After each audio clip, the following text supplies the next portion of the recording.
If I like that, it's easy to figure you out. If I can have you now, then easy's what I'm about. Do I want you, or do I want the commitment?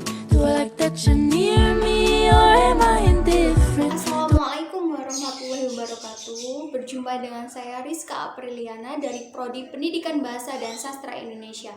Nah, di video saya ini saya akan menjelaskan tentang bagaimana membuat cerita teks anekdot menggunakan kartu bergambar lucu. Nah, sebelum saya menjelaskan bagaimana membuat cerita teks anekdot menggunakan kartu bergambar lucu, saya akan menjelaskan sedikit nih tentang pengertian teks anekdot.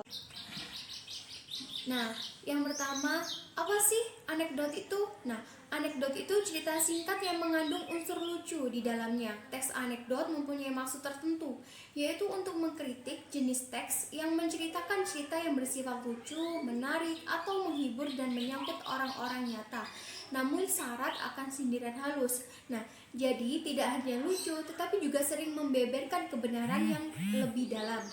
Teks anekdot tidak hanya sekedar teks biasa, lebih dari itu.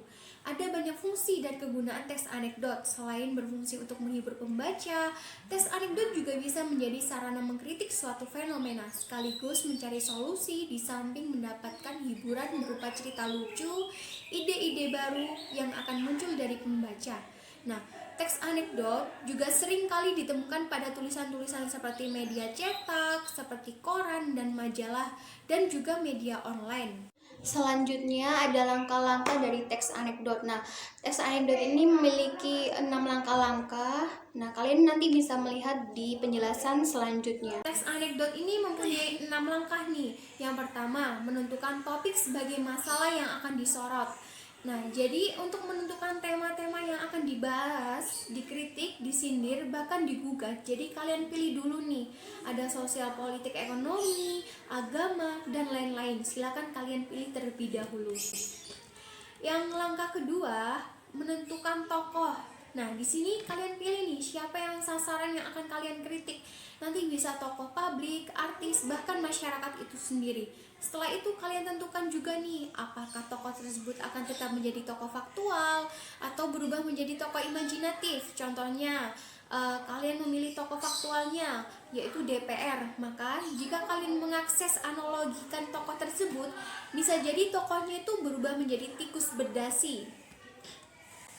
Yang ketiga,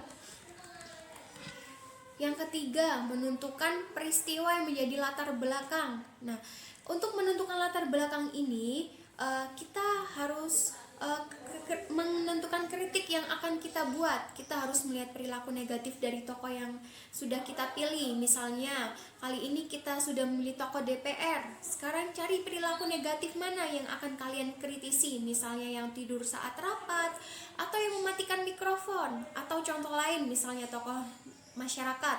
Nah, cari perilaku negatif masyarakat yang merugikan orang banyak, misalnya yang membuang sampah ke sungai, menyebabkan banjir, yang menolak atau tidak mematuhi protokol kesehatan selama pandemi ini. Langkah yang keempat, merinci peristiwa dalam alur anekdot yang meliputi abstraksi, orientasi, krisis, reaksi, dan koda. Nah, merinci peristiwa sesuai alur itu maksudnya kita tentukan dulu nih urutan peristiwa yang akan kita bahas dalam anekdot kita itu menggunakan alur maju kan. Maka alangkah baiknya merinci peristiwa sesuai dengan struktur teks anekdotnya dari segi abstraksi, orientasi, krisis, reaksi, dan koda. Kemudian agar lebih mudah, sebaiknya kalian menggunakan atau membuat dulu gagasan pokok dari setiap urutan peristiwanya nih. Langkah yang kelima, kita mengembangkan kerangka anekdot menjadi sebuah cerita yang utuh. Nah, kita harus merancang humor atau sesuatu yang menggelitik. Dari sini kita pikirkan, apa yang kira-kira akan membuat pembaca bisa terhibur atau terkesan. Selanjutnya, penyuntingan. Apa sih penyuntingan itu? Penyuntingan itu sebuah proses mendata ulang dari awal sampai akhir untuk melihat apakah teks yang sudah kita buat masih terdapat kesalahan atau kekurangan, apa saja yang harus kita perhatikan. Kita melakukan proses penyuntingan yang pertama itu perhatikan isi anekdotnya. Apakah isinya itu sudah ada unsur lucunya, ada kritiknya, ada sindirannya, dan yang paling penting teks kita itu tidak boleh mengandung fitnah. Untuk selanjutnya, kalian bisa lihat nih, gambar apa saja sih yang sekiranya bisa dibuat untuk menulis teks anekdot lucu. Nah, kita simak dalam video berikutnya. Berikutnya, kalian bisa lihat contoh dari kartu bergambar lucu anekdot. Terdapat ada 3 gambar yang kalian bisa lihat sendiri.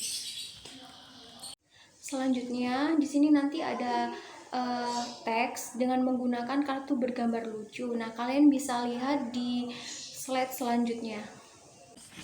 Selanjutnya ada contoh teks anekdot tentang kesehatan yang berjudul obat sakit. Nah, di situ terdapat abstraksi, orientasi, krisis, reaksi, koda, seperti yang dijelaskan di langkah-langkah yang tadi.